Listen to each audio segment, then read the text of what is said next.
my main learning is that, like, you can plan, and I really like planning and preparing for things, but I think life will always have something unexpected for you, and I would encourage people to see that as a good thing, like that not everything is predictable, and that you can have really good surprises.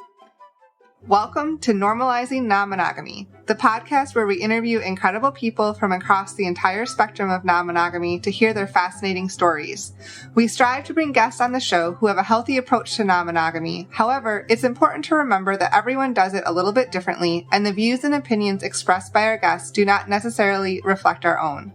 Additionally, we produce this show for entertainment purposes only. Please be aware that we aren't doctors or therapists. Consult a medical professional for anything regarding your health that you might learn about on the show. Enjoy! Welcome to episode 255. We're Finn and Emma, and today we have a beautiful conversation with Eka. She has been exploring ethical non-monogamy for about 10 years and is a wonderful storyteller, as you'll see. Yeah, as Emma just said, what we found as we had this conversation was we would ask a question and she would weave this beautiful story that answered that question plus like 5 others. So we get to hear about her great-grandmother and her grandmother and what growing up in her family was like and her sort of lineage of strong women.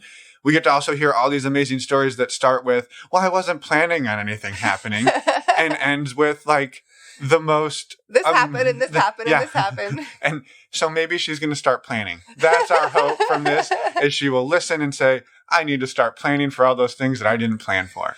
One of those things was a new baby.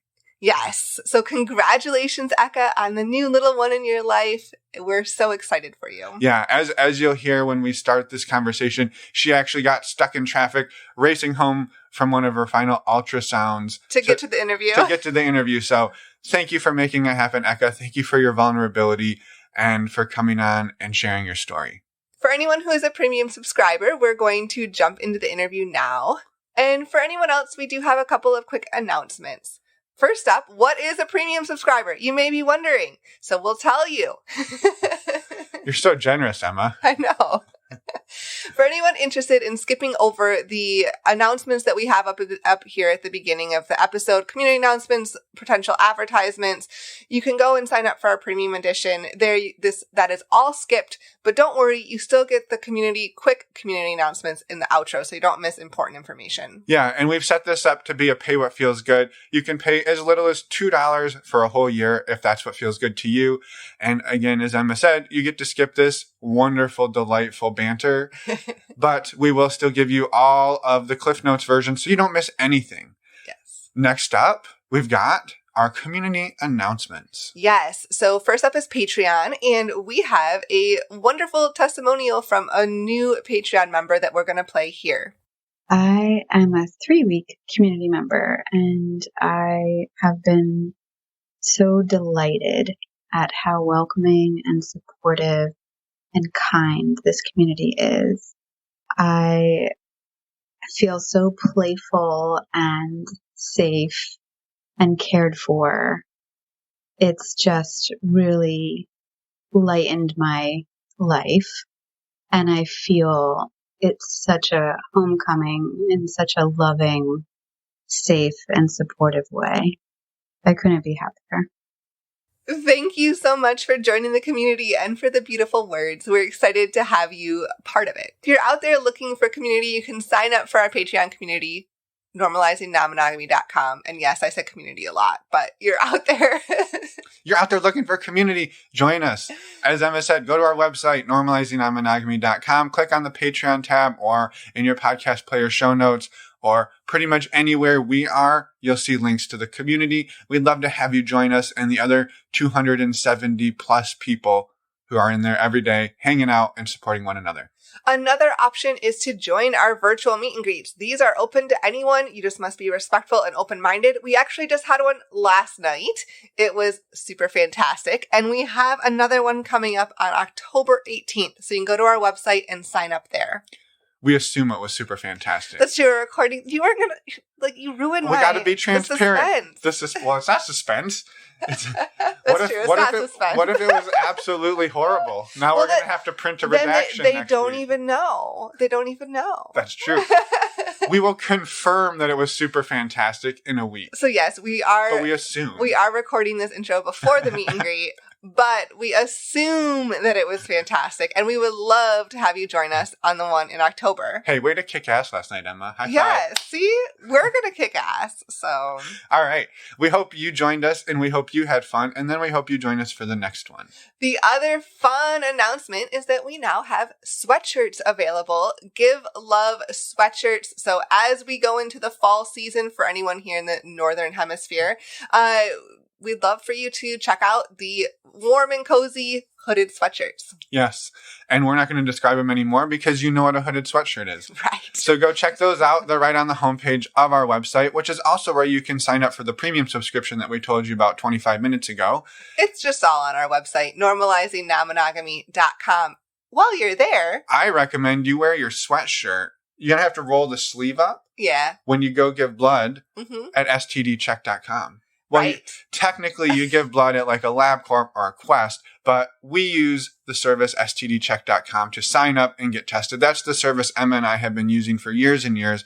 We absolutely love it. They've been a fantastic partner of ours almost the entirety of the show. And so if you use the links on our website on the resources page or in any of the show notes, you will save $10, bringing the cost of a 10-panel test down to about $130 for you. And you support the show financially, which is amazing for us. So, well, it's also amazing for you because it allows us to keep doing this every week. And we really, really appreciate it. So go check that out. Use the service. We use it. We love it. And we think you will as well. And don't hesitate to reach out to us. Send us a voicemail. Send us an email. We'd love to hear from you. And you can do that on our website. Again, normalizingnonmonogamy.com. And with that, let's head over and talk to Eka, and we will see you all in the outro. Let's go. Welcome to the podcast, Eka. We're excited to talk to you today, and thank you for being here. Hi, thank you. Thank you for having me. It's a pleasure, really. I'm a big fan of the podcast. We would love it if you could start by introducing yourself at whatever level you're comfortable with. Okay, cool. Well, yeah, that's always a difficult question, I'd say. But okay, so I'm Eka. I'm from Portugal, in Europe. I'm almost 34 years old, and I have I think what characterized me more is that I have a really big family with, very loud and noise type of family, let's say. And I think that shaped me a lot in the type of relationships that I've been having over time. My background is in engineering, but actually I took this completely change of careers, and now I'm working in education, which I'm much more passionate about, to be honest. And well, I'm expecting a baby, my first baby, very, very, very soon. And yeah, I think that's it about myself. Yeah, that's amazing. And you raced home from the ultrasound to be here, so we appreciate it. So thank you. Yeah, and he's looking great, and I think he's also excited about me participating in the podcast. So. He emailed us earlier. He said he was pretty pumped. So yeah, it's good. We're excited. Do you mind talking a little bit about, at least for you right now, what your relationship structure looks like? And then we can go back in time and figure out how we got here. Okay, cool. So right now I have a long-term partner with whom we've been living together for the past 4 years, and he's the father of the baby I'm carrying. We've been together not continuously, but we started our relationship 10 years ago, almost 10 years ago. Yeah. And right now I would say, so we have an open relationship in the sense that we are free to date and meet other people. Even throughout the pregnancy, we've been doing that. And we have started, let's say, dipping our toes in the polyamorous avenue, mostly because I fell in love with someone else, and that kind of reshaped things for us and got us thinking more. And so I would say that right now there is this second person in my life, and Em, who is my long-term partner, is still kind of dating other people, but nothing continues right now. Yeah. Love it. Do you mind taking us back a minute and saying, did you have any experience in non-monogamy, any role models with non-monogamy at all throughout your life? That's a very good question. I've actually been thinking about that when I heard like other of your interviewees, talking about their experience. And even yesterday I was reflecting that I think even not in a very structured way, but non-monogamy, or at least not a very strong connection to the traditional, like meet one person, marry and stay with them for your whole life. I didn't have a very strong connection to that type of relationship. And it goes back to my great-grandmother, if you can believe it. Like, she had 3 husbands, not simultaneously, obviously, but because she became a widower when she was very young, and then she remarried with another guy, and she carried, I think, 3 children with him, but he was not a good husband. I don't know exactly the details, but she was not happy. So she left him, and then she, let's say, got married again to a 3rd guy who was actually the person who fathered my grandmother, even though he was not biologically her father. And this is at a time where divorce was illegal in Portugal. So, and I heard this story growing up because there's this big wooden table in my grandparents' house, and they call it the table of the 3 husbands, because all of her 3 husbands sat at the table at different times. And so I heard that story, and I think it taught me, I guess, 2 things. One is that you don't really have to stick with the first person that appears in your life. Maybe it doesn't work, maybe stuff happens. And the other thing, I think more importantly, is that, trying to strive to find what fulfills and what makes you happy. And I think she was really a pioneer at the time where I'd say 95% of women would just get married to the person whoever her family thought was more convenient and just, roll with it. And if they become widowers, they'll just become widowers the rest of their lives. So I think she was a role model, indirect role model. I didn't meet her in life, but she was a role model in that sense. And then both of my grandmothers also had experiences of like first marriages and then second marriages, still at a time where divorce was illegal. So they had to fight a lot to stay with the person that they actually wanted to be with later on in their lives, which are both my grandfathers. And then I guess finally my parents, who were married for over 20 years, to be honest, I don't think they were in a happy marriage for a long time, or a functional one, let's say. So as a kid and as a teenager, I would look at them and I'd think, why don't they get a divorce? Why don't they just split up? Because it didn't work for them, living in the same house, sharing the same life. They both love each other. Even now, they still love each other. They're not together anymore, but they still love each other. They're good friends. But for me, looking as a third person, it was just not working, the relationship, and it was not making them happy. So I was always very skeptical of marriage. And I think that sets, without me even knowing about non-monogamy and whatever was possible and what was my, let's say, preference, already laid the groundwork for this skepticism about marriage and this questioning of relationships and why does it have to be like this. So I would say like those are the, let's say, role models. Yeah, that's beautiful. I think just the idea that, like you said, it was striving for what makes you happy in life. And, it's so sad. It's sad that your great grandmother was widowed early, but then to not just be like, well, this is my life because I had the one and the one is gone and now I just have to be alone for the rest of my life. But to go back and try to find happiness, and then it wasn't there. And then to go back and try to find it again. And it sounds like then her kids learned that same lesson, and then it's being passed down. I don't know. I think it's amazing. So thank you for sharing that. Yeah, it's absolutely. I think she was really an amazing woman. I wish I'd met her actually. Right? Yeah, no kidding. Wow. I know. Wow. I know. When did this start to it sounds like it's been sort of in your DNA, let's say, but when did it start to come out for you and be something that you started thinking about as a conscious, maybe this is how I want to do relationships? So I think it hasn't been like a, let's say, a continuum. It was I had kind of, let's say, ups and downs of realizations. Like when I was a teenager, I had this first boyfriend. I was I don't know, 14 or 15.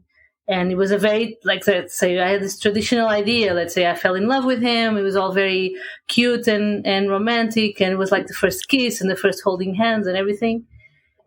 And then he he had this concept of being a boyfriend as he kind of owns me in a way, or he has some say on what I can or cannot do. And so he would start from the moment we said, okay, do you want to be my boyfriend? I want to be my girlfriend. He was like always kind of asking me, like, so where have you been? What have you been doing? And like kind of jealous. And I didn't like that feeling. I really liked him. And it was very confusing to me, thinking like we were friends before. And we had such a good relationship as kids growing up together. And then we fell in love. And then suddenly, just because we have this label of boyfriend, girlfriend, and suddenly I'm not free. Suddenly he's asking me about, I had afternoon off and he was at school. So he got really anxious about what was I doing during the afternoon.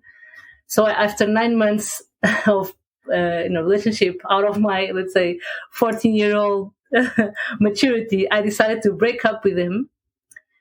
And we broke up, and I guess I broke his heart. But what's funny is that we kept exactly the same relationship, in the sense that we still hung out, we still made out, at the 14-year-old level, making out. But suddenly they didn't have that role that he could, come with it and say, hey, what have you been doing? Were you hanging out with this person or that person?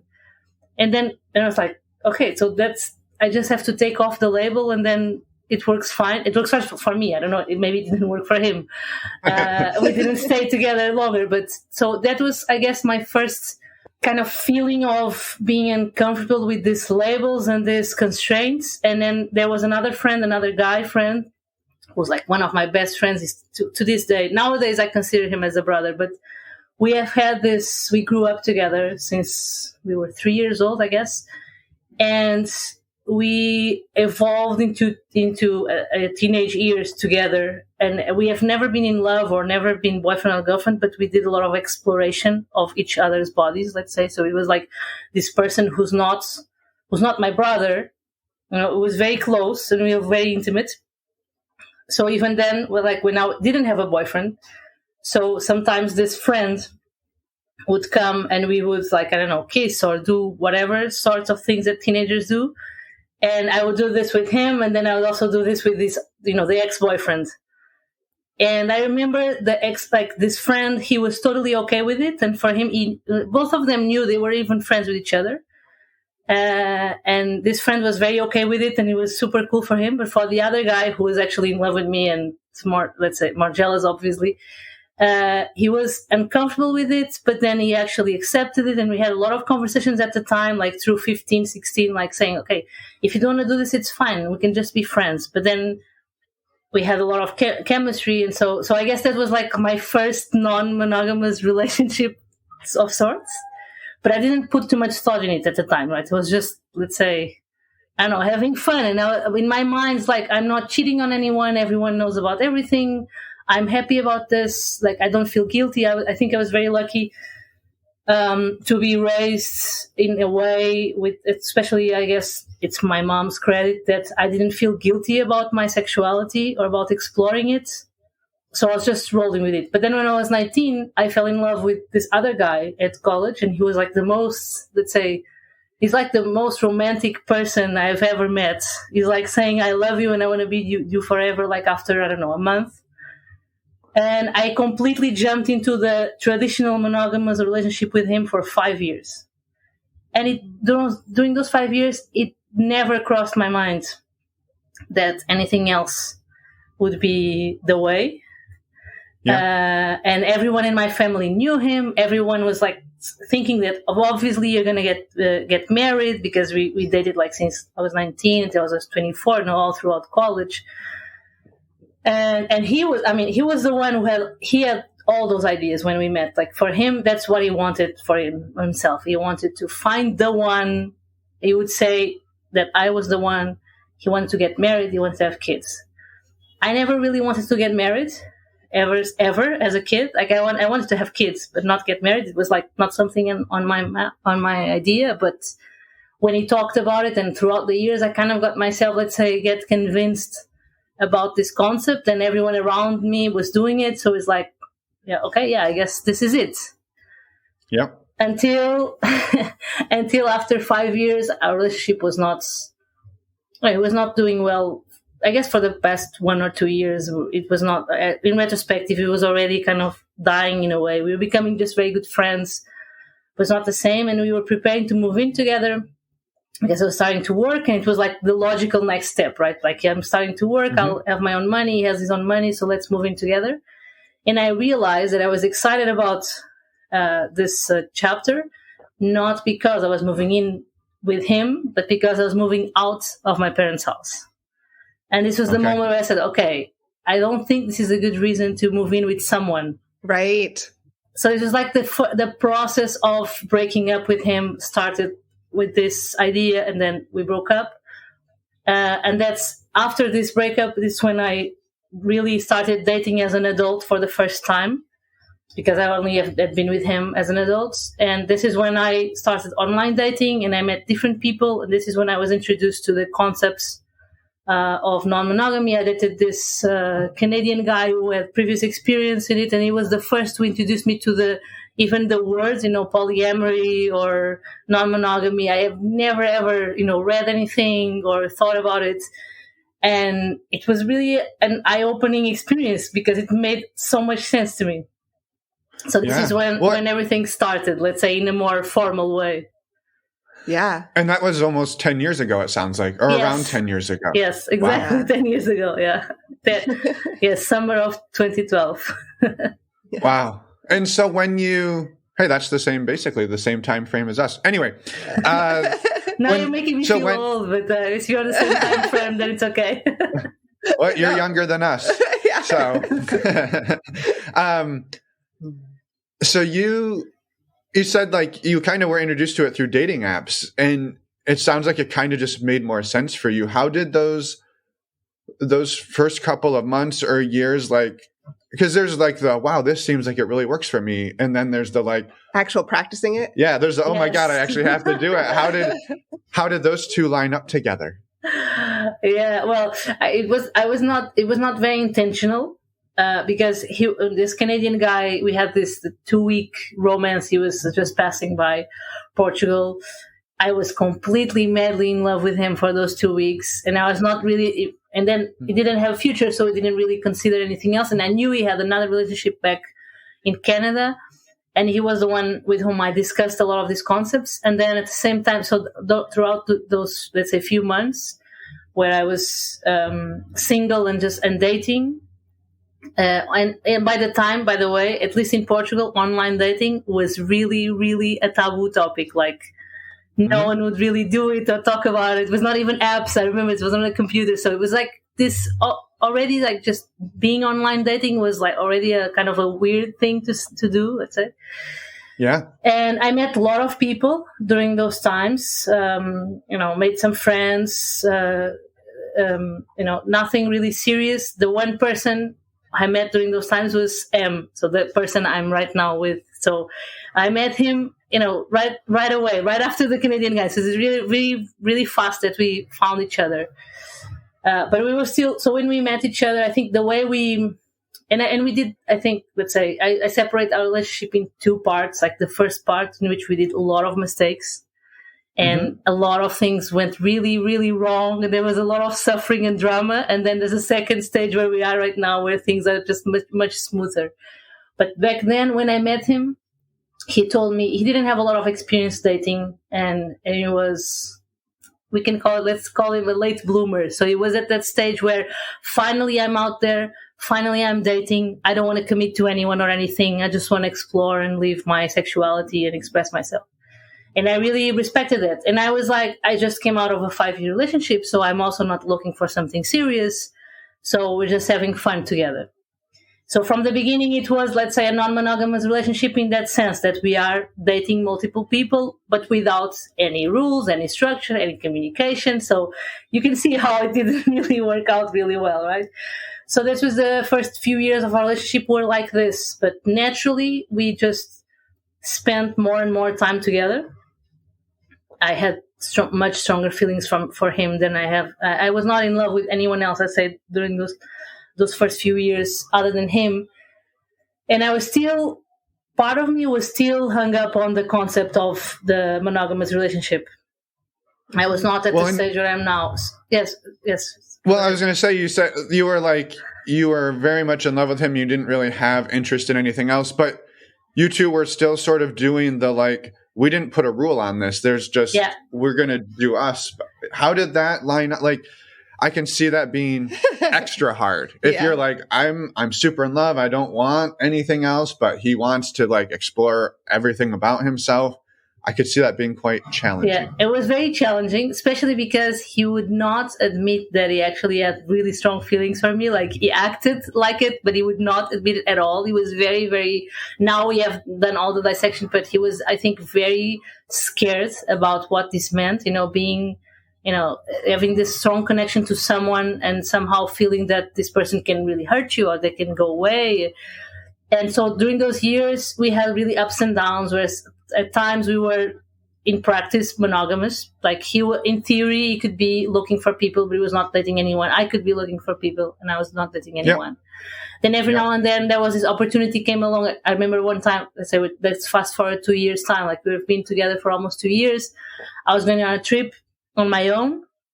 I always enjoyed traveling alone. And this is something that he was also very cool with it. Like, we kept, even today, our relationship is, very based on autonomy. So we do a lot of things separate. So I was going on this trip on my own. And when I was packing my bags, I was with him in my house. And he was like, "Are you packing condoms with you?" And I'm like, "What?"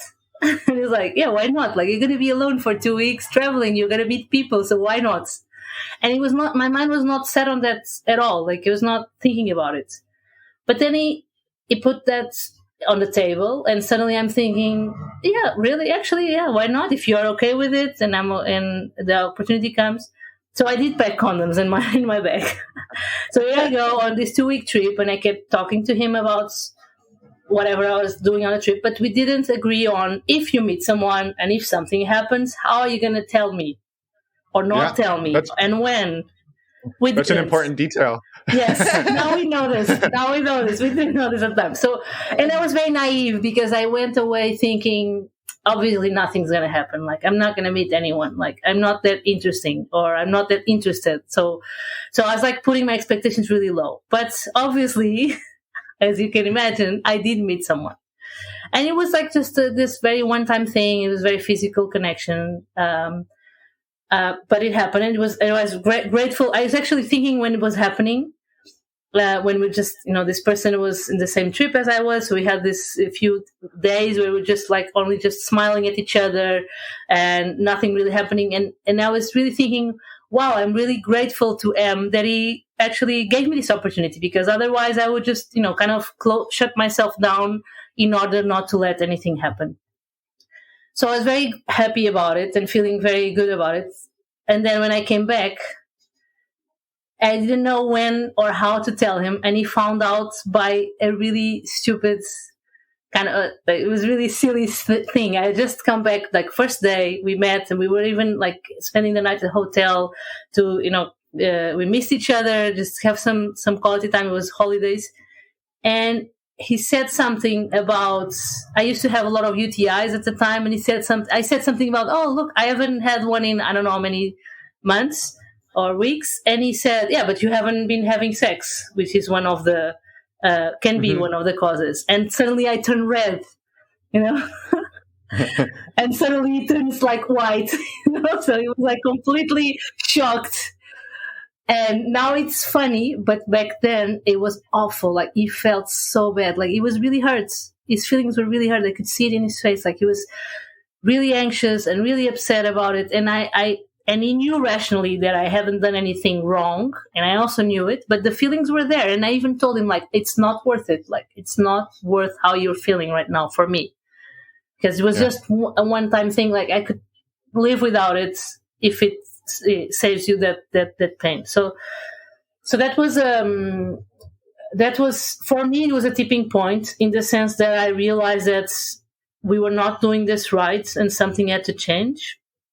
But he was still not agreeing. He's a very ideological person. When he believes something is the right thing, for him the right thing is that you should be free to explore all these opportunities.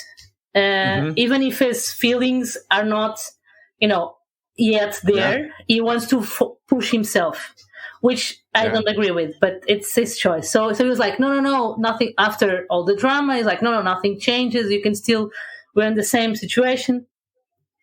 But I made this kind of commitment with myself, like, I want to be more strict to which opportunities to pursue or not. And in the end, like 2015, in practice, we were fully monogamous, because it's also much harder for guys to find girls, at least here in Portugal. It's a small pool, let's say. So he was in theory active, but then he didn't have, I think, any dates that year, and I didn't have. And it was like the best year of our relationship, because we were very stable and we were still enjoying each other's companies a lot. So this was like the drama. Almost, go ahead. Yeah, it almost helped. It sounds like it helped the two of you kind of establish more of a secure base there in your relationship that year. And I think we needed that. But this is I don't know. This is only part of the story. We're still 7 years ago. So. Yeah. Well, and we definitely want to hear the rest of it, because I think, I mean, first of all, you're an amazing storyteller, so thank you for that. And the question I kind of had was, like, he had said, and it sounds like he was not doubling down. He wasn't changing his mind and saying, no, don't do this. I had hard feelings. It was, this is really hard for me, but like, this is the way we should be. This is the way I want you to be. This is the way I want me to be. And I have to work through this really hard stuff that came up for me.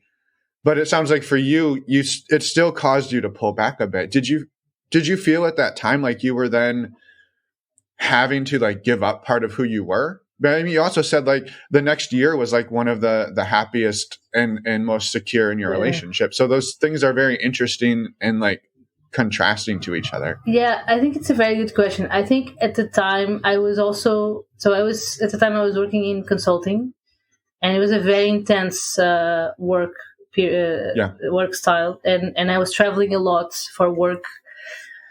And the work I really enjoyed, and it was very stimulating in terms of, intellectually, and also the people I would meet. So I think I was, in a way, I had a lot of things that were fulfilling me at the time, both intellectually and emotionally with people. And I didn't feel the need to pursue other partners. Like I had him, and our connection was so good. And we didn't have that much time, because a lot of the times I was traveling back and forth between Lisbon, Portugal, and Angola or Mozambique.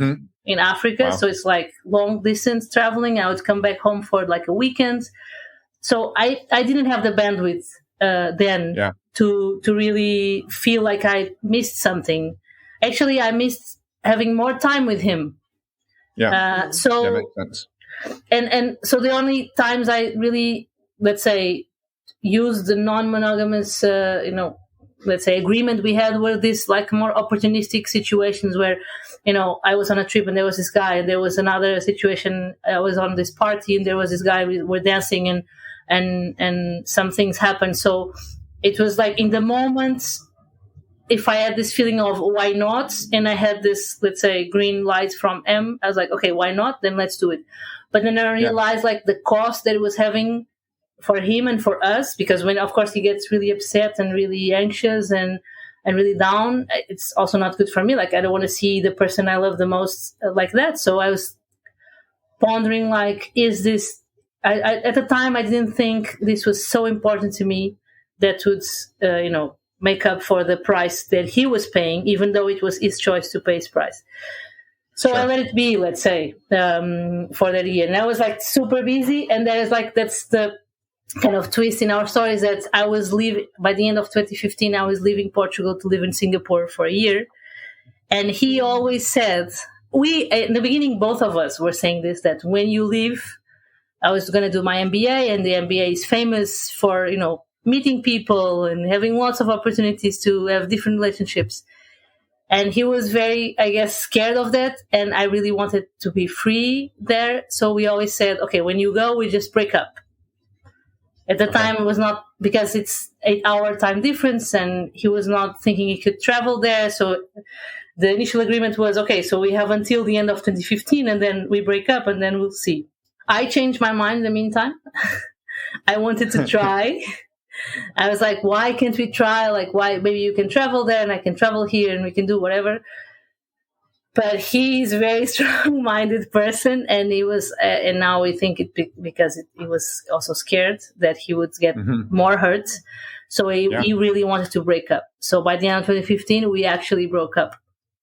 And he actually broke my heart because it was really hard for me to accept that he really wanted to break up, and he used all these strategies that, it was not, I don't think it was what he was feeling, but he was trying to somehow push me away. So he said a lot of things were said towards that end, and it was a really hard period of time when I was leaving. But that's also when I found out that I am polyamorous. So that's funny. And how did that come to be? And I think just to touch on that though, I think that's a very common defense mechanism, right? Like if I can shut you out, make you the bad guy in my brain and send you away, I won't miss you as much because like you were the bad guy in my story. So I think that's so common. Not that I've ever done it, but I can imagine what that's like. It would say stuff like, I don't know, you're gonna go and you're gonna meet someone like who's way better than me. So I'm sure. And I would say, no, there's no way. Like what I feel for you is like so strong. And he's like, no. You're like, it's like he was saying I was lying, like you're not being realistic. Like, no, you're going to go and you're going to meet someone. So you just go and let's break up. And I don't even know if I want to see you ever again. Like when you come back, I don't know if I can deal with that. So it was like really, really harsh, like all or nothing type of thing. Yeah, that's hard. Don't look at me, Emma. Emma and I may have had some times through our college years where we spent some time apart, and it was very challenging. And I had a lot of those same types of feelings. So I can relate very much. So yeah, I get it. But you said the next step was, this is where you realized you were polyamorous. How did that come about? Yeah. So I guess until now, until that moment, I thought I'm in love with M, and he's the one I want to, kind of have a life project with, and whatever that meant at the time. And he's the one I would, if I have to make a choice, I will choose him, and I'll just forget about everything else. But this freedom of non-monogamy basically allows me to explore. But it was more on the sexual part, but also on the social parts of meeting new people and different people, and not being stuck with the same people around you. So there's a lot of opportunities, especially to meet foreigners. And like I met that Canadian guy, but then I met all from other places of the world, and that was really exciting for me. But it was about like short connections, or maybe new friends, the opportunity here or there to explore different sexual encounters. But that was it. Like I don't think I have ever questioned whether it would be possible or not for me, or in general, to be in love with two people at the same time. I think I still have that very, romantic idea, Hollywood's movie idea of when you're in love with one person.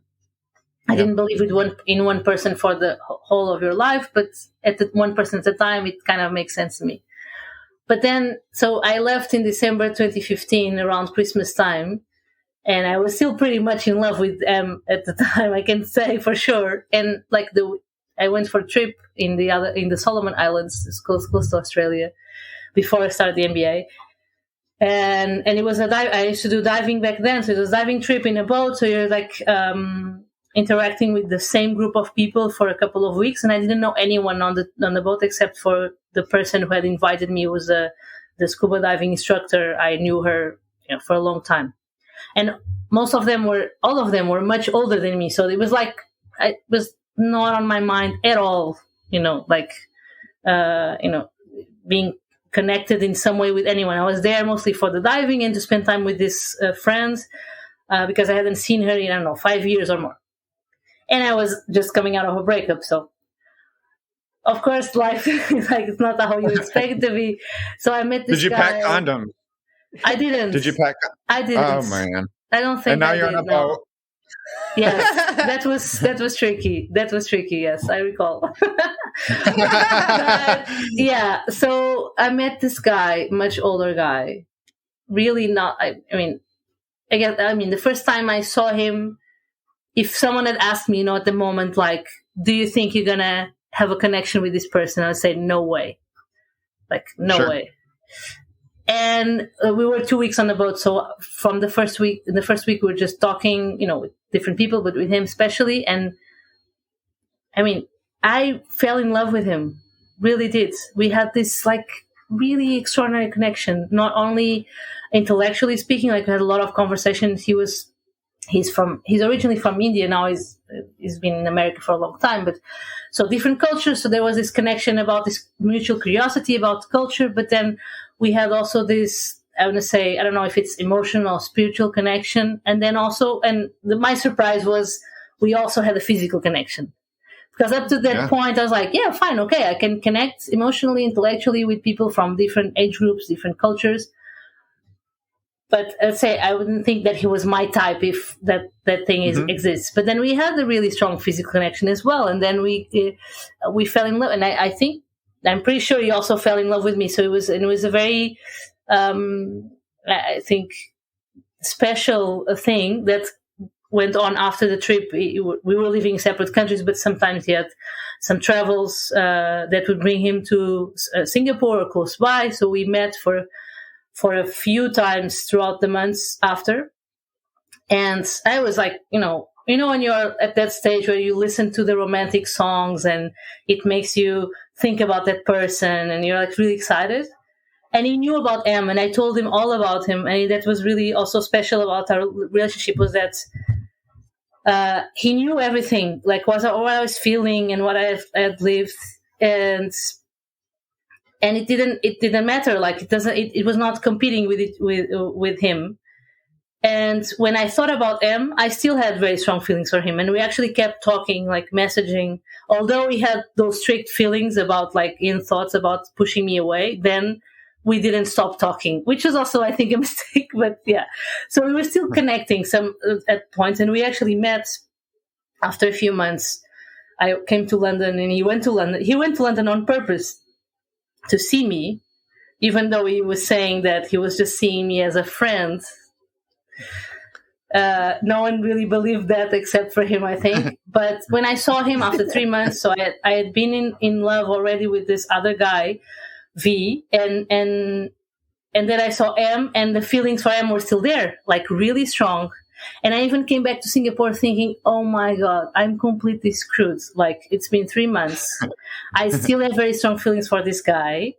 And he doesn't want to be with me because he kept the same, when we met, he met me and we had the connection there and we had the physical connection also. And he still said the same thing. Like, I feel the same way. I feel like we shouldn't be together. I feel like we shouldn't. And I was like, but what about this? Like, can you ignore this? And so I went back to Singapore thinking I have to get over him. I have to let go. And that's actually what the process of what I did in the following months. But that was a new learning for me, was that I had really strong feelings for these two completely different people. And I just felt it was the first time I really felt like that love really expands and multiplies. And it was a really nice feeling. And I had some conversations with some people about it, even with my mom. My mom and I, we have a very open relationship, so open communication. So I told her all about this, and I remember telling her this, like, that's it's like two different parts of me that can live. Like the heart doesn't have a limit, and then it made sense. Like when you think about how you can love, more than one children, more than one parent, more than one sibling. And I have, as I told you in the beginning, I have a very big family. So I guess I'm kind of used to loving a lot of people, a lot of different people. And so that was a really big discovery for me. Yeah.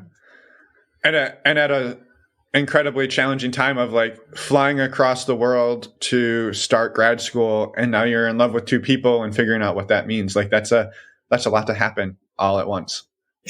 Yeah, it was. Yeah. Right. I think people who know me would say that's typical me to do a lot at the same time. I love it. Yeah. I love it. Yeah. So where did the journey take you from there? You said there was a lot of work in the coming months figuring out what and how to kind of do this. Yeah. So this other guy, V, he was not really available for a more traditional relationship. It was not even physically, geographically possible. So we knew this. So we just kept it. Whenever we could meet, we would meet, and we had a nice connection. And then we remained just friends mostly. Like I haven't seen him in person in I guess maybe 4 years or so, 5. But we still have. I nurture some feelings for him, like as a very, very dear friend of mine. And every time we talk on the phone, we have this, we enjoy talking to each other, but that was it. So I just spent the rest of that year going to, let's say, like a crazy periods of just, hooking up with different people and just, and in retrospect, I think I was really, let's say, acting out all of those, like these big emotions. And then suddenly I'm just like trying to enjoy the moment. There was a lot of parties back then at the MBA. And so there was a lot of alcohol. There was a lot of getting involved with different people.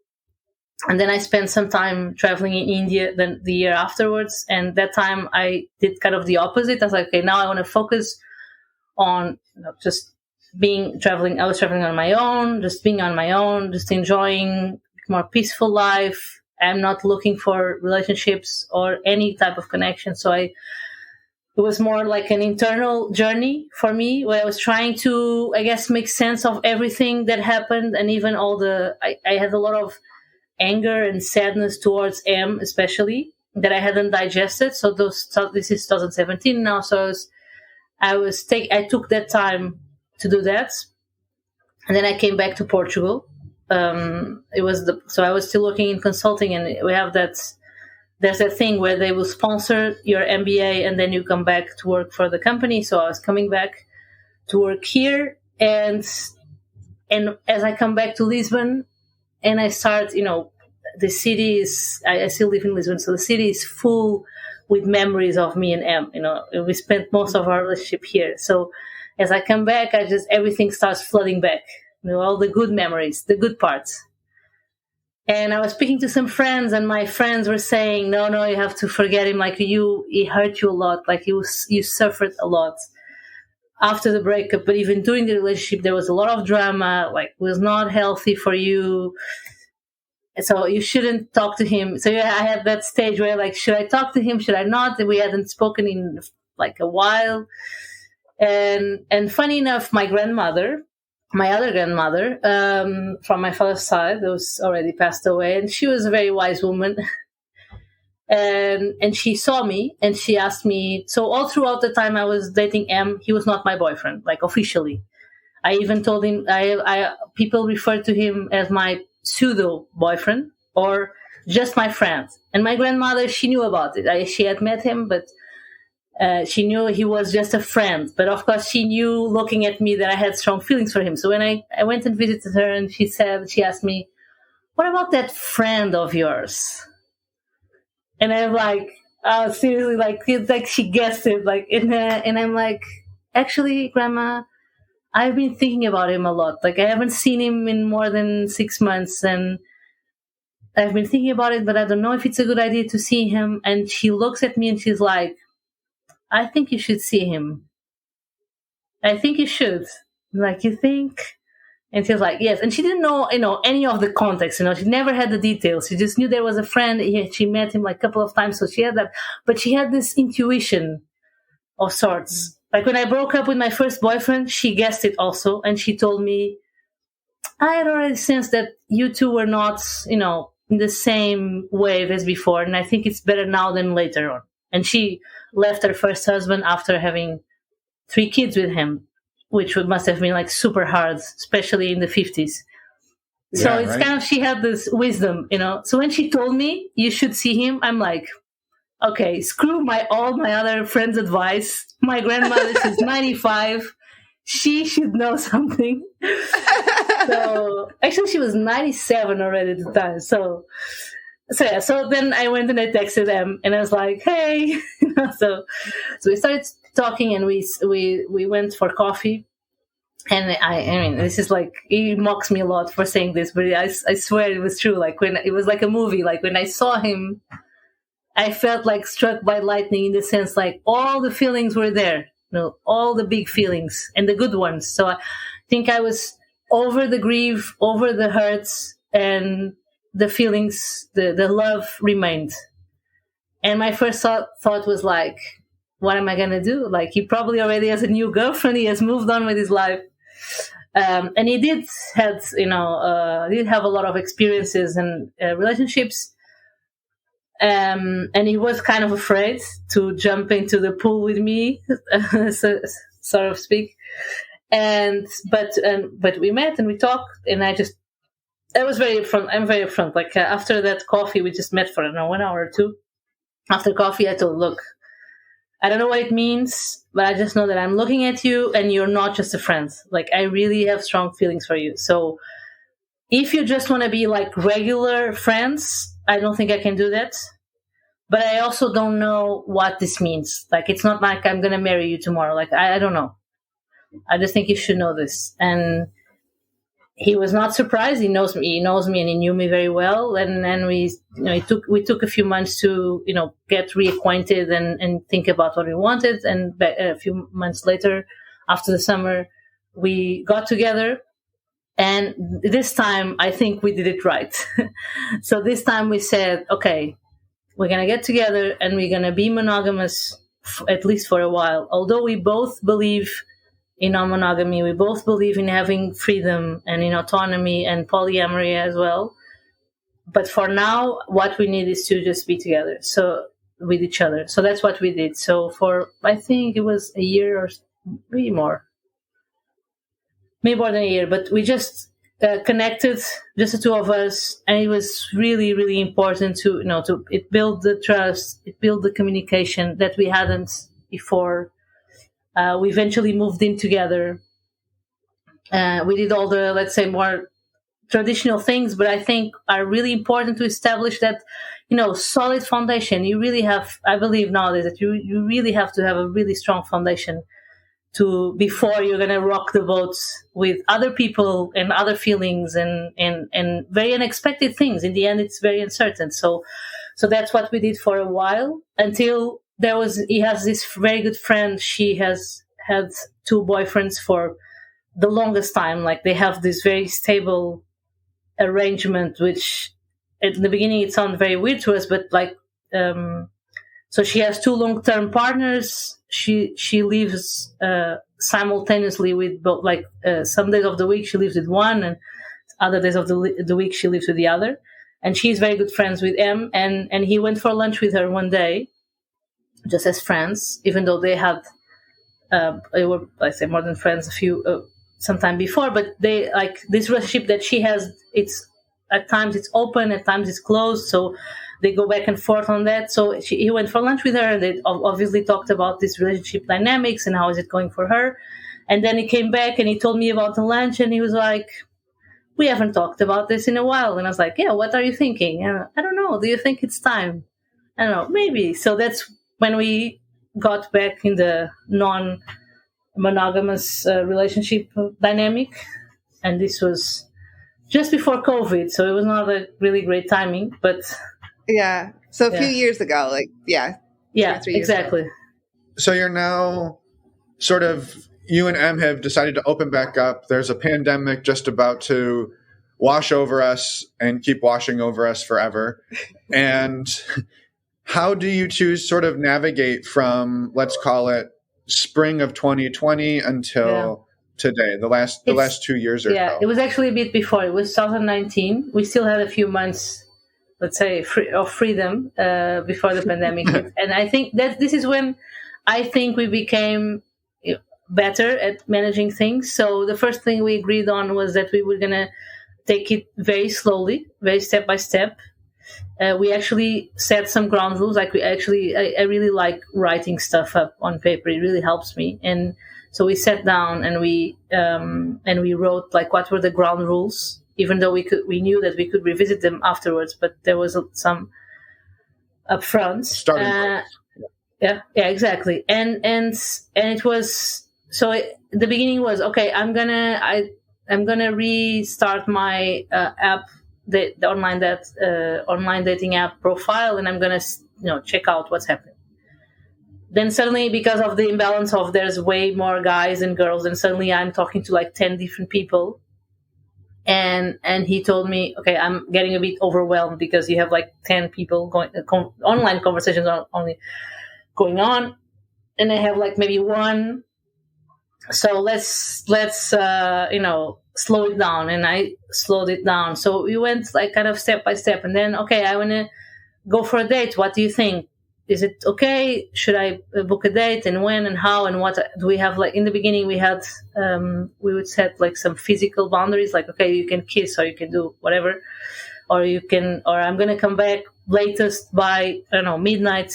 So we started with those. We really wanted to take it slow and move back if needed. For instance, one time we discussed about like more, let's say, intimate texting, but we didn't talk about sending pictures. And then I went ahead and I sent a picture, a more intimate picture, and then he didn't deal very well with that, especially because we hadn't talked about it. So we moved backwards, and then so there was a lot of back and forth in 2000. And I think this was 19, and at the time I met quite a few people. I actually made a really good friend who's I'm still friends with nowadays. We're just friends, but he had a wife, and they had an open relationship for a while, and so I was also actually actively looking for people who also had some sort of experience in non-monogamy. So because what I feel I lack the most nowadays is people who understand us. Most of my friends, all of my friends, except the ones I met through the dating apps, all of my friends are in pure monogamous relationships, married, kids, like most of them are doing this, let's say, more traditional path. And even though I haven't found them to be judgmental. Not most of them, but a lot of them don't know about the choices Em and I have made, but they really don't get it. Or they're like, yeah, but it's not for me. Or I don't know how I can do it. Or, so I was striving to find people, like-minded people, to be friends with more than anything. And there was some physical connection here and there, but there was no like falling in love with anyone or anyone that I kept seeing for a long time. It was like 1, 2 dates, 3, 4 dates. Then I was really also I was still working in consulting back then. So I was also very busy with work and very tired. And so at some point I stopped. I told them, like, I'm really saturated right now. Like, I really don't have the energy to meet new people and make that chit chat in the beginning. So I'm just gonna slow it down. But you can continue to search. And he had a couple of dates. But then because there's that huge imbalance, then I can be like I can say this, I'm gonna stop, and for a few months he only has like 2 dates because it's very slow. And apparently Portuguese women are very suspicious of online dating, so that it takes them a long time to accept for a physical encounter, which I don't understand because I don't relate. Like, I want to meet the person as soon as possible just to understand if there's anything there. Right. But I have heard from him and from other guys who are dating in Portugal that I'm the exception to the Portuguese women, not women in general. So this was our 2019, and then when the pandemic hit, we just decided to stop completely. I mean, we didn't really stop. Like, we could. He was still navigating the apps and sometimes talking to people online, but stopped the physical encounters. I stopped completely because also my in-laws his parents. We're not married, but his parents are quite old, so they're a risk group. So it was dormant for the bigger part of the pandemic, and we went through a very difficult phase, actually, where I actually went into a depression because I really wanted to have kids, and he wasn't sure if he wanted to have kids. So we were struggling with that for a while between 2020 and 2021. And that was a kind of a weird, like, the focus was not, for me especially, but also for him, it was not like outside of the relationship, it was inside. Mm-hmm. And we came to a point where I was wondering if that was it for us. Like, if you cannot agree on the kids thing, because for me, he knew from the beginning that it was something I really wanted.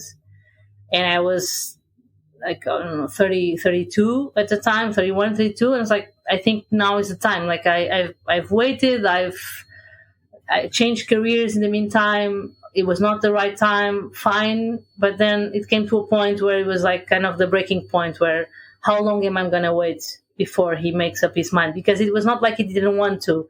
He just didn't know for sure. So it was like a maybe. And when you're in a baby, you're in a limbo. And I think limbo is like one of the most difficult places to be in, because, you know, we were really good together. During the pandemic, I heard a lot of stories. There's a lot of stories about couples who really didn't get along, and there was a lot of divorce. For us, the pandemic, in relationship-wise, was really smooth. Like, we really got along super well. Like, at the beginning, there was some adjustment. Obviously, it was hard. But then after, we went into this kind of rhythm with the two of us, and we had a lot of fun together. So the two of us were fine, but there was this big elephant in the room, like, we're not solving the kids thing and what's happening. So I even moved out for a few weeks. I went to live in my father lives outside of Lisbon in a big house in the countryside. So I just went to spend some time in the countryside and work remotely to give some space and to think about it. So we went to this crisis, which I think also, not so much related to the non-monogamy aspect of things, but I think it also helped us grow up, because we were very sure that we loved each other. We were very sure that we wanted to be together, but there was this really big life decision. And I also didn't want him to just say, yes, I want to have kids because of me. I don't think that's a good reason to have kids with anyone. So I could really understand his reasons, like why he was so reluctant, what fears he had. It was like super, reasonable and made sense. But I also knew why I really wanted to have kids. So we even went to a couple of couples therapy sessions to try to navigate through things. So I think it was really good for our relationship in the long term, because it forced us to go deep and to talk a lot about what we felt and what we thought, and do a lot of hard work until he came to the conclusion that he wanted to have kids. Well, as you know now, you had the spoiler in the beginning of the episode. Yeah. So we really focused on that. Like, we're not talking a lot about, the opening or not the relationship. And when and just before I got pregnant, I was coming out of the depression. So I was still, and so this is end of 2021. So this is still COVID times. Social life is still very, not very active. So we haven't seen even our friends or our extended family. So it was like a very weird period. Then I got pregnant. Then first trimester, I'm really feeling nauseous and not feeling well. So I told him, like, I don't know, like, when I get pregnant, I don't think it's probably going to be a good time for us to be exploring other things, because I've heard a lot from other women that how you can feel, insecure about your body and not feeling well. So I was not planning on it until, I don't know, somehow, this was, February, March this year. Throughout this time, he always kept the online apps active. So he was always doing some swipes and having some conversations here and there, and but nothing turning into real life relationships. And then suddenly around February, he says, I started talking with this girl, and I think we have some good empathy between each other, and I would like to meet her in person. What do you think about that?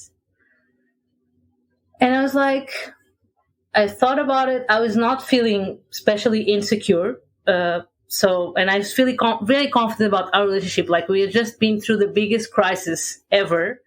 We've come through. We're having a baby together. We're very rock solid. I don't think he's going to run away with, out of the blue.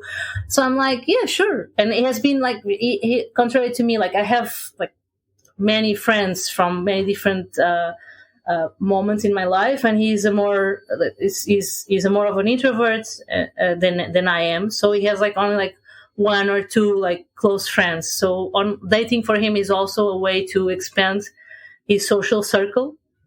And so I thought, yeah, it makes sense. Like he has been, working from home for the last year and a half. He hasn't met new people, contrary to me, because I changed jobs. So I met new people. I made new friends. So yeah, it's going to be good for him, and let's do it. So he went, and we went very slowly with, okay, go, but maximum one kiss, first date. And then we step by step. But the funniest thing happened, like when he came back from the first date with this girl, and they did have a connection. He told me, like, we talked and it was nice, and we gave a small kiss in the end. And I asked him, and did you feel like doing more? Like, did you feel like touching her? And he looked at me and he's like, honestly, yes.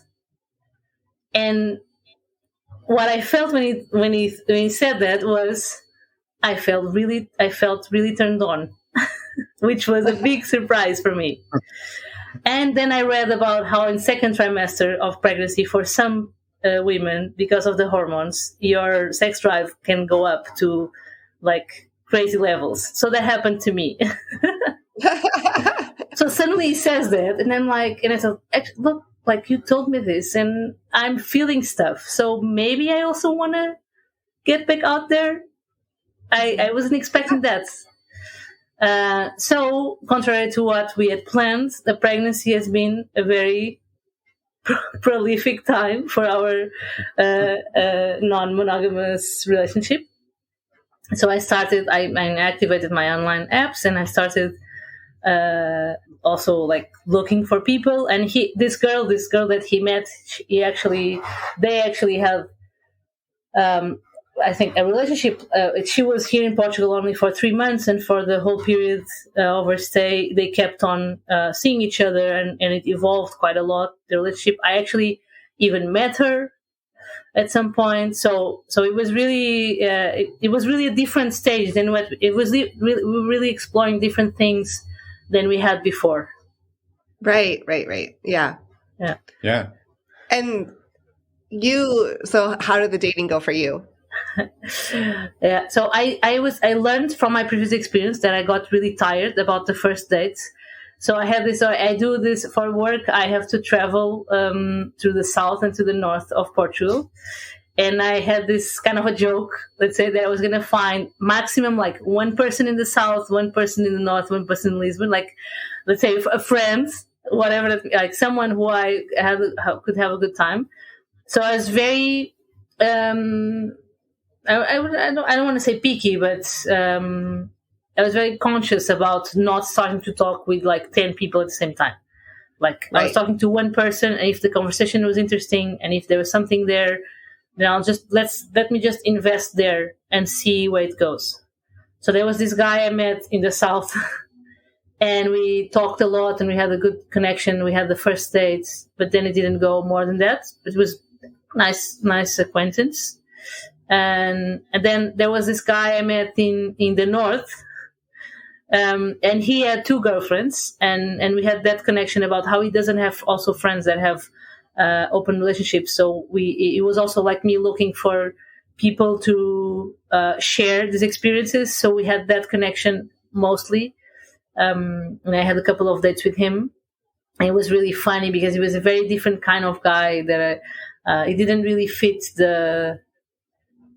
I don't know, like it was very comfortable with exploring different aspects of himself. Like he's heterosexual, but he has a lot of gay friends. And he really likes when he has a lot of also like trans friends, I guess. And he was telling me about his experiences in how one day they put makeup on him and he really liked the feeling. So he was really exploring also his feminine side, if so to speak. So it was really different person from the people I know, in my day to day. So that was really an expansion. And I was looking at this dating mostly through these two objectives. So one was to, let's expand and find people, who are also exploring different concepts of relationship. And my sex drive is really high, so maybe why not? So that was like, honestly, I was just thinking about that, which was very different from before, because the the sexual part was never the bigger drive for me. It was very like only in the moment I could tell, okay, yeah, let's enjoy this. Let's like in that trip that I took, but it was not like I wouldn't purposely think I'm going to find someone to have a different sexual experience with. But then this time I was really having all these hormones and thinking, yeah, why not? Let's explore this and see where it goes. But then again, as you've seen in my story, life always has another plan for you. So I met the Lisbon guy. So because I was like south, because I was traveling. So 1 week I was in the south, so I had one date there. So then 1 week I was in north, I had one date there. It was more or less like this. Then after a few weeks, I had a date in Lisbon with someone I was talking to for maybe a week or so before, and we had really good intellectual connection, and I fell in love. But like completely, utterly in love. It was like completely insane. I could not believe that. I didn't even know that I had this emotional availability in me. Things with M were really going strong and intense. I have this baby coming, and there's all this love related to the baby, and then suddenly there's this complete stranger that very quickly becomes very important to me. And he knew I was pregnant. That was also funny. How to tell people that you're dating and you're pregnant, and so there's just like all these new things to navigate. So and the feeling was mutual, and we would spend together a month and a half. He's not Portuguese, so he went back to his home country for a while, and he hasn't come back yet. So I don't know what's going to happen. But for the month and a half that we spent together, it was really amazing. And it was really also, it was not easy also to navigate with M, because this time M is having also his relationship with this other girl. But we are very different in the way we express our feelings and the way we feel things. Like I'm a very bubbly, excited person. So if I'm in love, I'll be like, you can see it all throughout my face, and I cannot hide it, And he's a much more low profile type of guy. So he's like, yeah, I enjoy spending time with this girl, but it's not like he will not, even if he's having strong feelings, he will not really show it or even recognize himself if they are very strong. So there's this imbalance, right? Like I'm very excited, and he's just very low profile. So we have to navigate this and the insecurities and so on. So to answer your question, Emma, I think the dating went really well, better than expected. Yeah, right? That's amazing. I love it. And that leads you to where you're at now. Yes. So yeah. And so like you're still dating the person but it's a long distance relationship at the moment. Yeah. And but then you're still with M, and it sounds like he's dating as well. Yeah, that's amazing. It's been quite the journey. Yeah, I was just going to comment that I think one of the things that I really enjoy about it is you and Em have been circling each other for a decade now, roughly. And there's been so many different forms that this has taken. And like early on, it was like, there's no rules. This is like, my belief system is we should be out doing this. And there was a lot of bumps and hard things that happened there. And you come back around multiple times to revisit this. And it's, and now I would imagine that both of you probably feel similar, that like you still feel that very strongly that like, this is like, I don't want to restrict freedom. I don't want to restrict freedom of myself or my partner, but you've approached it a little different. Like, hey, we want that, but like, maybe that wasn't the right way for us. And so adding a couple of rules back in and maybe just being a little more measured gives you the actual freedom that you were seeking when you were just saying there's no rules, there's no regulations, and we're just going to go crazy, because that didn't really end up giving you what you wanted either. And so I think it's just been really beautiful to like hear how you two have crafted something and like tried it and then tried it again and then shaped it a little different. And like, you just kind of keep like tweaking it until it's like what you two want. And I think that's awesome. Yeah. And we still have a long way to go, because this new relationship with X, this new guy, and he's been away for 3 months now, and surprisingly we kept the connection. Like we've just been texting and talking over video calls, but we still have this connection. I don't know what's going to be like when we meet each other, but But this made, and even the relationship that Em had with this other girl, even though she left and she's not expected to come back anytime soon, but it made us question also about, we had this idea of, let's say, the nuclear relationship and then satellite relationships. And then suddenly we started thinking about even also speaking with both of these other partners, like how they felt about this and how it doesn't seem very fair or ethical, because this other girl, even though I met her and we had really good connection, but a lot of times she would say to Em, like, I feel like I'm not your priority, or because you have Eka and the baby and your parents and whoever, like I come, maybe 5th or 10th in your list. And we have been discussing a lot about this, and I don't think we have an answer yet, especially with the baby, which is also, let's say, another relationship, right, that we both of us are going to have, and a very demanding one.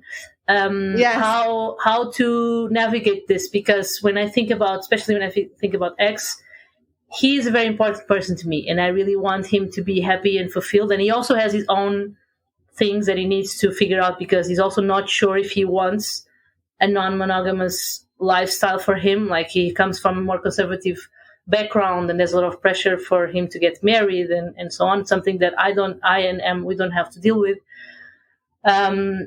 But it's very important to me to find something that works for everyone, right? And so Em and I, we start. That's why I say we are dipping our toes in the polyamory thing, because more and more we think about letting go about relationship hierarchy, but we're not sure how to make it work, especially when you are nesting with someone and when you have a baby with someone, and how does it go forward. But that's how I see it going forward. That's how I would like to challenge myself to think about that and to find ways to be more like, I don't know, we have this idea, he always, Em says this a lot, that it's in theory about how back in the prehistorical ages, like, human beings would live in a village, and the concept of marriage didn't really exist, and maybe everyone takes care of each other's children. Maybe not everyone, but a lot of people may have sex with a lot of people, and they live in kind of a community. And he has this, I don't know if it will ever be possible for us, or if it will ever work even for our personalities, and also lifestyle, living in the city and all the modern world constraints. But he has that idea, and I also like that idea, the idea that maybe our child can have strong connections with other grown-ups that are not mother and father, and not aunt and uncle, are some other people who like when I think about X, like, he's such a special person that I admire so much, that I love so much. Why wouldn't I want him to be a part of my children's life? Like, in concept, it makes sense. Like, then there's the feelings and the insecurities and everything that we haven't gotten through yet. So I'll let you know if we But so I think, so it's very true what you're saying, Finn, that we have been tweaking and revisiting, and I think we're going to continue doing that maybe for all of our lives. I think it's both in my and Em's DNA to question things and to always keep evolving. Sometimes it's very troublesome, but I would say that the balance is quite positive. So it's been worth all the bumps and all the troubles in the road. Yeah, I love that. Yeah, I'm excited for you to keep growing and learning and, like, go into this new adventure of having a child and working together. It sounds like the two of you have really learn better ways to communicate, are in this really good phase and cycle of your relationship, which is fantastic. And hopefully that continues, and you've learned so much and are able to work together. So I'm just really excited for you and can't wait to hear how it continues to go. So yeah, and I just wanted to, like, touch on one thing for a couple of reasons. One, I'm super curious, and two, I don't want to get hate mail from pregnant women. You talked about the navigating online dating while being pregnant. And so you said that comes with its own challenges, which I can imagine. And I'm curious, like, how that experience has gone for you, and what, like, just like what goes on for you throughout that process? Because I imagine there are people out there going, well, I want to date, but I'm 7 months pregnant. There's no one who's going to want to date me. Yeah, well, so one thing is that when I started dating, my belly was not very big. So on the first dates, guys didn't know I was pregnant. Okay. And honestly, I wouldn't say that was a good approach. But at the time, I was feeling very insecure about it. I was thinking like, if I tell them up front without even them knowing me, they will not give me a chance. I thought this, and then I learned that my assumption was wrong. But I didn't know that. So for the 3 dates I had, so basically throughout this dating time, I met 3 people, right? So these 3, well, there was a 4th, but it was just one date. So I don't want to forget about that guy. It was one dinner, but this guy already knew when I met him. But the 3 guys I met, they didn't know for the first date, and they couldn't tell. And then after the first date, well, there was not a rule, but I was always thinking about when is the right time to tell and how to tell him. What I learned is that, at least for these guys, and I talked also to some guy friends, asking them what they think about, like, especially with X, because I had met him, like, I don't know, I think it was on our 3rd date that I told him. But we had been speaking for a while, so I was already completely, falling for him. So, like, I really don't want him to run away because I'm pregnant. So I was asking people about that, and the guys I talked about, they were like, I don't think you'll care because there's a father in the picture. So if there wasn't a father, maybe you will be scared and think that you will kind of try to put on him some of the responsibility. But if there's a father in the picture, then probably it won't even matter. And actually, that's what happened with I ended up telling all the different guys that I met, even if I didn't have a second date with 2 of them, but I told them, and the reaction was, for all of them, was like, "Oh, cool, yeah," or like, "Oh, I've never had sex with a pregnant woman, so why not?" So this type of comments, like, how cliche is this about guys, like. And then X actually told me, yeah, I think M is right because there's a father in the picture, so I'm not worried. And even for him, it even said something around like, I think it actually even reduces the pressure on me, like, because I know you have, you're really committed in this, and maybe I can not think too much about expectations. But that's his own thing about being afraid of expectation. So that was it, and I don't have experience with when you really, really are showing that you're pregnant. I read up online a bit about it, and I read something about being aware of people who have like fetishes with pregnant women, and they might target you, let's say, just because of the belly, and that might not be what you're looking for. So some people say like, make sure that your pictures are not showing that you have a belly, and then leave that to the one-on-ones to discuss. But as I told you, I didn't have that problem because I haven't been, ever since X left, I didn't really feel like, meeting new people. I still had this really, we talk every day, and there's M, and then the connection with my baby also was growing throughout the 3rd trimester.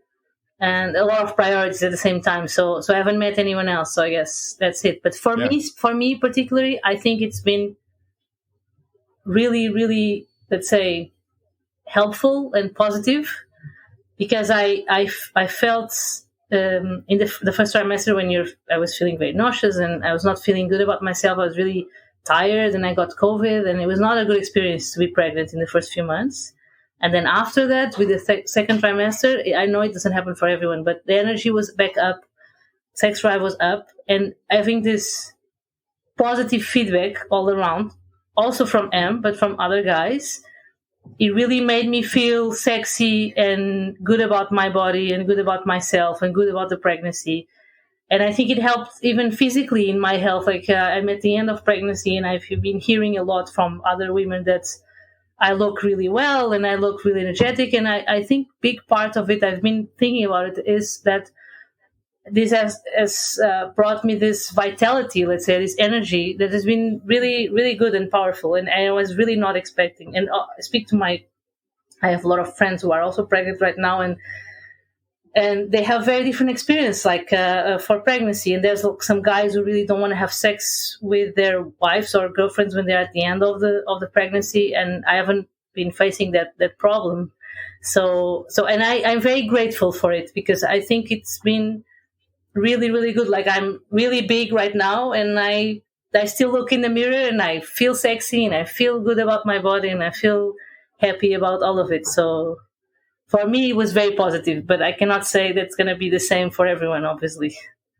Yeah, no, but thank you so much for sharing that, because, and I love that you were able to take like the positive feedback from getting that affirmation from people, and just those experiences really help boost where you're at with yourself. And I think that's a pretty powerful thing. Yeah. Yeah. I was just going to say thank you for the vulnerability and all of that, and on everything you shared today with us. Like, it's been a really wonderful conversation. And I know I kind of said this off the recording a few minutes ago, but like, we usually have to ask a lot of questions about your journey and what you've learned and challenges and things that have excited you over the years. And you've just weaved all of these into your story in a very beautiful way. And so thank you for making our job very easy today. And thank you for listening to me. Yeah. And it's been a really fun story to listen to. And I know I'm personally excited to hear what the next 10 years brings, and to hear the village that you build around yourselves and your child. So yeah, we're excited for you. Yeah. Thank you so much. It was really a pleasure to talk to you. Yeah. Before we let you go, is there anything else that you wanted to share? No, I don't think so. Well, I guess maybe like my main learning is that, like, you can plan, and I really like planning and preparing for things, but I think life will always have something unexpected for you, and I would encourage people to see that as a good thing. Like, that not everything is predictable, and that you can have really good surprises. And I think all this journey and speaking to you and going back all these 10 years is just showing that, like, there's always been really, really positive surprises around the corner through the biggest challenges. So I would say, like, to anyone who listens to this, like, just go for it and try it out and see what happens. Yeah. I love that. I think you're a very good example of, well, I didn't think I was going to need those condoms, or I didn't think anything was going to happen on that boat, or I didn't, and then, oh, look at that. Or I didn't think anything was going to happen while I was pregnant. Yeah. Every time you said, yeah, I didn't think something was going to happen, I was like, yeah, I'm waiting for the rest of this story. So, yeah, I appreciate it. And I love it. And it's such a valuable lesson that, like, yeah, you don't really have any control. Like, you can try, but like, what's going to happen is going to happen. So yeah, I really appreciate everything you shared with us today, Eka, and wishing you the best with your new baby and all of your relationships. Yes, so, yeah. Same here. Thank you. Thank you so much. Too. Thank you. Yeah. Well, have a wonderful day, and we'll talk soon. Yeah. Bye. Take care. And we're back. A huge thank you, Eka, for coming on and sharing your story, and congratulations again on your new little one. Yes. And thank you, as Emma said, just from my side, for coming on the show and sharing your story and being vulnerable. And I just love sort of the recurring theme and lesson in this one of, I didn't think anything was going to happen, but ... Then all this stuff happens. Then all this stuff happens. And I think that's just, I don't know, that's a good reminder in life every day to expect the unexpected. So thank you for coming on, sharing, and again, congratulations. A quick reminder, go to our website, normalizingnonmonogamy.com. There you can sign up for our next virtual meet and greet. These are open to anyone. You just must be respectful and open-minded. The next one is October 18th. Also, while you're on our website, you can order your very own Give Love sweatshirt. These are super cool. And if you love your photo in your Give Love sweatshirt on our website, just email it to us. Yeah, for an example of what that might look like, well, hey, look at that. Go to our homepage. All right there. And you'll see a couple of photos of amazing community members in their Give Love t-shirts. And so we'd love to add a sweatshirt photo to it. So if you're one of the few who's already ordered your sweatshirt and you would love to be a star on the homepage, send it our way. Next week, we have an interview with Cece and Steve. This is actually a part 2. They were on in episode 84. So this is a while ago, 3 years ago, September 2019. So. I didn't have gray hair back then. A lot has changed since September 2019, to say the least. So Indeed. Yeah. We're excited to get this story out there. Come back next week and listen. And in the meantime, after you're finished here, go listen to episode 84.